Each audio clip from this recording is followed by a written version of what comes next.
In breaking news, Russian forces have launched an attack on the Ukrainian capital after ceasefire talks ended without an agreement.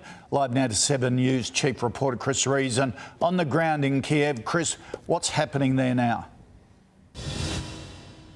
Yeah, good morning to you, Koshi. Well, just a couple of hours ago, just on sunset here in Kiev, after a day in which citizens had just finished a 2-day curfew and they were out on the streets, suddenly scrambling to get back into cover again as the air raid sirens were launched again, with 3 massive explosions in the city centre, lighting up the night sky, quickly returned with volleys of gunfire from anti-aircraft enforcements from the Ukrainian armed forces on the ground. Similar tales of violence matched in Ukraine's second biggest city, Kharkiv.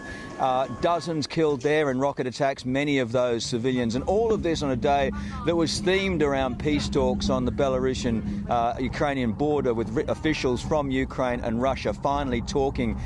No major breakthrough to announce there. Perhaps the best news is that they've agreed to meet again, and that in the next couple of days.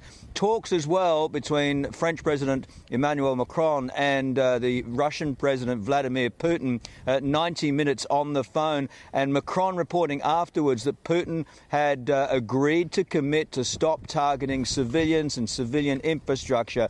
Maybe sounds like good news, but to be frank about this, the Russians have always held that position, and we know that in recent days, the 5 days of this warfare, they have been targeting just such targets.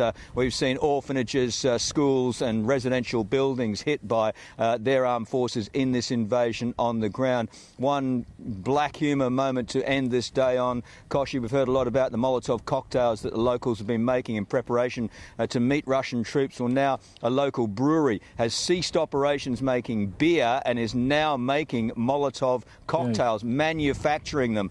Each of the bottles has a sticker on a label on the front with Vladimir Putin's face attached. A year ago, they were probably doing hand sanitizer. Now they're doing Molotov cocktails. The world is changing rapidly.